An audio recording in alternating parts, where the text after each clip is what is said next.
మీకు ఈ వీడియో నచ్చినట్లయితే వీడియోని లైక్ చేయండి. మిస్సమ్మ నువ్వు పిల్లలు వెళ్ళి భోంచేయండి అని అమర్ చెప్పటంతో అలాగేనని బాగి అంటోంది. తర్వాత రణవీర్ వెళ్తూ వెళ్తూ అమర్‌కి డాష్ ఇస్తాడు. ఇక అమర్, రణవీర్ ఒకరిని ఒకరు చూసుకుంటూ ఉంటారు. అయితే రణవీర్ అమర్‌కి డాష్ ఇచ్చి కూడా కనీసం సారీ కూడా చెప్పకుండా అక్కడి నుంచి వెళ్ళిపోతారు. వెనకాలే సౌరవ్ అమర్ దగ్గరికి వచ్చి, "సార్ మా సారే చూసుకోకుండా మీకు డాష్ ఇచ్చారు. ఆయన చాలా టెన్షన్‌లో ఉన్నారు. ఏమీ అనుకోవద్దు సార్" అని సౌరవ్ అనడంతో ఇట్స్ ఓకే అని అమర్ అంటాడు. "ఒక్క నిమిషం ఆగండి. మీరు ఆ అమ్మాయి కోసం వెతుకుతున్న వాళ్ళే కదా" అని అమర్ అనడంతో, "అవును సార్. ఆ అమ్మాయి కోసమే వెతకటానికి ఇక్కడికి వచ్చాము. ఆ అమ్మాయి ఇక్కడే ఉందని తెలిసింది. అందుకే ఇక్కడికి వచ్చాము" అని సౌరవ్, అమర్ ఇద్దరు ఇంకా ఏవేవో మాట్లాడుకుంటూ ఉంటారు. అప్పుడే దాక్కున్న మనోహరి బయటికి వచ్చి, "హమ్మయ్య! వెళ్ళిపోయారులే" అని అనుకుంటూ ఉంటే సౌరవ్, అమర్ మాట్లాడుకోవటం మనోహరి చూసేసి, "అయ్యో! వీళ్ళిద్దరూ మాట్లాడుకుంటున్నారేంటి? ఈ సౌరవ్ నా గురించిన అన్ని నిజాలు అమర్‌కి చెప్పేస్తున్నాడా ఏంటి?" అని టెన్షన్ పడుతూ ఉంటుంది. ఎందుకైనా మంచిది ఇక్కడి నుంచి వెళ్ళిపోవటం మేలు అని అక్కడి నుంచి వేరొక గదిలోకి వెళ్తూ ఉంటుంది. అయితే ఆల్రెడీ అక్కడ రణవీర్ మనోహరి ఎప్పుడెప్పుడు వస్తుందా అని వెయిట్ చేస్తూ ఉంటాడు. ఆ గదిలోకి రాగానే మనోహరి అని పిలవగానే మనోహరి షాకింగ్‌గా టెన్షన్ పడుతూ రణవీర్‌ని చూస్తూ ఉంటే రణవీర్ మనోహరికి దగ్గరగా వచ్చి, "హాయ్ చెప్తాననుకున్నావా మనోహరి? లేదు బాయ్ చెప్పడానికి వచ్చాను. నిన్ను ఒక్క క్షణం కూడా ప్రాణాలతో ఉండనివ్వను" అని రివాల్వర్‌ని తీసి గురి పెట్టేస్తాడు. అయితే మనోహరి కాసేపు షాకింగ్‌గా చూసి వెంటనే గన్నుని తోసేసి అక్కడి నుంచి పరుగులు పెడుతూ ఉంటుంది. ఇక రణవీర్ కూడా మనోహర్‌ని వెంబడిస్తూ పరుగులు పెడుతూ వెనకాలే పరిగెడుతూ ఉంటాడు. మనోహరి ఫంక్షన్ హాల్‌లోకి పరిగెత్తుకుంటూ వస్తుంది. అప్పుడే రణవీర్ మనోహర్‌ని షూట్ చేస్తే అది కాస్త పక్కకు తగిలేసి ఇక గన్ సౌండు అందరికీ వినపడడంతో అక్కడున్న జనాలందరూ చెల్లాచెదరైపోయి ఇష్టం వచ్చినట్లు పరిగెడుతూ ఉంటారు. పిల్లలు నలుగురు 4 దిక్కులకి పరిగెడుతూ ఒక్కో చోట దాక్కొని ఉంటారు. "అయ్యో! మిస్సమ్మ పిల్లలు" అని అరు ఒకవైపు టెన్షన్ పడుతూ తిరుగుతూ ఉంటే ఇక బాగి అందరినీ కూడా పిల్లలు ఎక్కడ ఉన్నారా అని చూసుకుంటూ ఉంటుంది. అంజు పాప కింద పడిపోయి ఉంటే అందరూ తొక్కుతూ వెళ్తూ ఉంటారు. "నాన్న నాన్న" అని అంజు పిలుస్తూ ఉంటుంది. అప్పుడే అమర్, బాగి ఇద్దరూ కూడా అంజు దగ్గరికి పరిగెత్తుకుంటూ వచ్చి అంజు పాపని తీసుకొని పక్కకు వెళ్ళి అమ్మ నాన్న దగ్గర వదిలిపెట్టేస్తారు. తర్వాత అమ్ముపై ఒక ఫ్లెక్సీ పడబోతూ ఉంటే వెంటనే బాగి అక్కడికి వెళ్ళి ఆ ఫ్లెక్సీని పట్టుకొని అమ్ముని కూడా తీసుకువచ్చి అమర్ వాళ్ళ అమ్మ నాన్న దగ్గర నిలబెట్టేస్తుంది. ఆ తర్వాత ఆనంద్‌ని అమర్ తీసుకువస్తారు. "ఆకాష్ ఎక్కడ? ఆకాష్ ఎక్కడ?" అని అందరూ వెతుక్కుంటూ ఉంటారు. అప్పుడే అరు, "ఆకాష్ ఇక్కడున్నాడండి, ఇక్కడ ఉన్నాడని" చెప్తూ ఉంటే అటుగా వెళ్తున్న అమర్ ఆకాష్‌ని గమనించేసి ఆకాష్‌ని కూడా అమర్ వాళ్ళ అమ్మ నాన్న దగ్గరికి వచ్చి, "మీరందరూ ఇక్కడే ఉండండి. పిల్లల్ని జాగ్రత్తగా చూసుకోండి. వాడి సంగతి నేను చెప్తాను. వాడు కాల్పులు జరుపుతున్నాడు" అని అమర్ అంటే, "ఏవండీ వాడెవడో పిచ్చోల్లా ఉన్నాడు. మీరెందుకండి వెళ్ళడం" అని బాగి అంటుంది. "నాకేమీ కాదు మిస్సమ్మ. నువ్వు ఇక్కడే ఉండు. పిల్లల్ని జాగ్రత్తగా చూసుకో" అని అమర్ అంటాడు.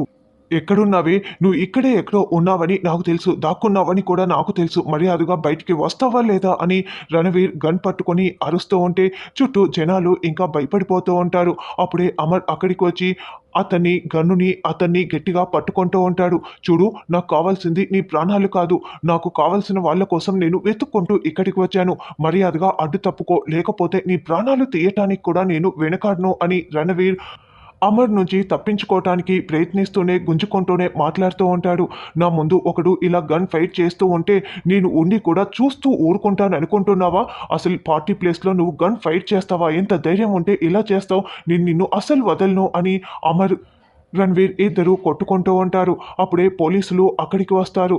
"ఇన్స్‌పెక్టర్ పార్టీ ప్లేస్‌లో గన్ ఫైర్ చేశారు. వెంటనే ఇతన్ని అరెస్ట్ చేయండని" అమర్ అనడంతో అప్పుడు రణవీర్‌ని పోలీసులు లాక్కువెళ్తూ ఉంటారు. ఇదంతా మనోహరి ఒకచోట దాక్కుని చూస్తూ ఉంటుంది. హమ్మయ్య! పోలీసులు పట్టుకెళ్ళిపోయారులే అని మనోహరి అనుకుంటూ ఉంటుంది. తర్వాత అమర్ బాకీ వాళ్ళ దగ్గరికొచ్చి, "అందరూ సేఫే కదా! పదండి ఇంటికి వెళ్దాం" అని అందరూ ఇంటికి వచ్చేస్తారు. రాత్రవగానే బాగి దగ్గరుండి పిల్లల్ని పడుకోబెట్టి లైట్ ఆఫ్ చేసి అమర్ వాళ్ళ అమ్మ నాన్న దగ్గరికి వస్తుంది. "ఏంటమ్మా పిల్లలు పడుకున్నారా?" అని అంటే, "గన్ సౌండ్స్‌కి బాగా బెదిరిపోయినట్లు ఉన్నారు. పడుకునేశారు త్వరగానే" అని బాగి చెప్తుంది. "సరే మీరు కూడా పడుకోండి" అని వాటర్ బాటిల్ అక్కడ పెట్టి సరే అత్తయ్య, మావయ్య నేను వెళ్తున్నాను అని అంటే, నువ్వు కూడా త్వరగా వెళ్ళి పడుకో అమ్మా, చాలా లేట్ అయిపోయింది ఇప్పటికే అని అమర్ వాళ్ళ అమ్మ నాన్న అంటారు. అలాగే మావయ్య అని బాగి అక్కడి నుంచి గదిలోకి వస్తుంది. అమర్ దీర్ఘాలోచనలో ఉంటారు. ఇతను ఏం ఆలోచిస్తున్నారు ఇంత దీర్ఘాలోచనలో అని అనుకుంటూ, అయినా నీకెందుకే బాగి అని తనకు తానే తల కొట్టుకుంటూ ఉంటుంది. ఆ తర్వాత మీరు పార్టీలో జరిగిన దాని గురించి ఆలోచిస్తున్నారా అని బాగి అమర్ దగ్గరికి వచ్చి అడగడంతో ఊ అని అమర్ అంటాడు. అసలు నేను చెప్తున్నది వినిపిస్తోందా అని బాగి అంటే ఊ అని అమర్ అంటాడు. అప్పుడు బాగి ఏమండి అని అమర్ భుజంపై చెయ్యి వేయగానే అమర్ ఉన్నట్లుండి వెనక్కి తిరుగుతారు.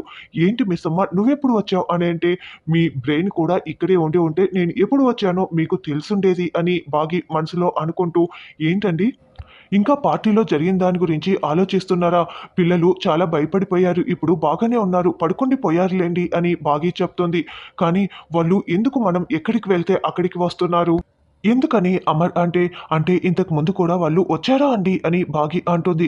అవును, మన పెళ్లిలో ఒకసారి వచ్చారు. తర్వాత మీ ఊరికి వచ్చినప్పుడు అక్కడికి వచ్చారు. ఇప్పుడు వచ్చారు. 3 సార్లు వచ్చారు. ఈ 3 సార్లు కూడా మనోహరి మనతోనే ఉంది. వాళ్ళు వచ్చింది మనోహరి కోసమేనా అని అమర్ అనగానే బాగి షాకింగ్‌గా మాట్లాడుతూ నాకేం అర్థం కావటం లేదని అంటుంది. అసలు ఇది కోయిన్సిడెన్సా? లేకపోతే మనోహరి కోసమే వస్తున్నారా? ఒకవేళ వాళ్ళు మనోహరి కోసమే వచ్చి ఉంటే మనోహరి ఏదో పెద్ద ప్రాబ్లమ్‌లో ఉన్నట్లే అనిపిస్తోంది. కానీ తనని చూస్తే పెద్ద ప్రాబ్లమ్‌లో ఉన్నట్లు అనిపించటం లేదు అని అమర్ ఆలోచిస్తూ ఉంటాడు. అసలు ఆ మనోహరియే పెద్ద సమస్య. మళ్ళీ మీరు ఆ మనోహరికి సమస్య ఉందని ఆలోచిస్తున్నారు ఏంటని బాగి మనసులో అనుకుంటూ ఉంటుంది. ఒకవేళ అతను మనోహరి కోసమే వచ్చి ఉంటే ఎందుకు గన్‌తో షూట్ చేయాలి? అసలు అతనికి, మనోహరికి మధ్య ఉన్న సంబంధం ఏంటి? ఇంత ఆలోచించే బదులు వెళ్లి మనోహర్‌నే అడిగితే సరిపోతుంది కదా అని బాగి అంటే, ఇంతవరకు చెప్పని మనోహరి ఇప్పుడు నేను వెళ్లి అడిగినా చెప్తుందన్న గ్యారంటీ లేదు కదా అని అమర్ అంటాడు. మనోహర్‌ని నేరుగా కాకుండా ఇది నా అనుమానమా లేక నిజమా అన్నది రేపు ఖచ్చితంగా తెలుసుకుంటాను ఏదో ఒక విధంగా అని అమర్ అంటాడు. ఆ మాట చెప్పేసి అమర్ పడుకోవటంతో, అదేంటి ఈయన సమస్య నాకు చెప్పి ఏమీ తెలియనట్లు అలా పడుకుండిపోయాడు. అసలు ఏం చేసి తెలుసుకుంటాడు అని బాగి ఆలోచిస్తూ ఉంటుంది.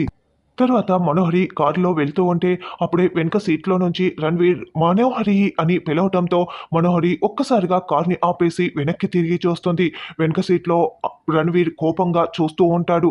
మనోహరి చాలా టెన్షన్ పడిపోతూ ఉంటుంది. ఏంటి మనోహరి, జైల్లో ఉండాల్సిన నేను ఇక్కడికి ఎలా వచ్చానని ఆలోచిస్తున్నావా? పోలీసులు నన్ను అడ్డుకోగలరని అనుకుంటున్నావా?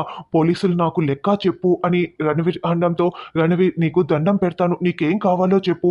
నీకు ఇచ్చేస్తాను. చెప్పు చెప్పు రణవీర్ అని మనోహరి దండం పెడుతూ అడుగుతూ ఉంటుంది. అయితే చెప్పనా? నాకు నీ ప్రాణం కావాలని రణవీర్ అంటాడు. ప్లీజ్ నన్నేమి చేయకు. ప్లీజ్ అని మనోహరి వేడుకుంటూ ఉంటుంది.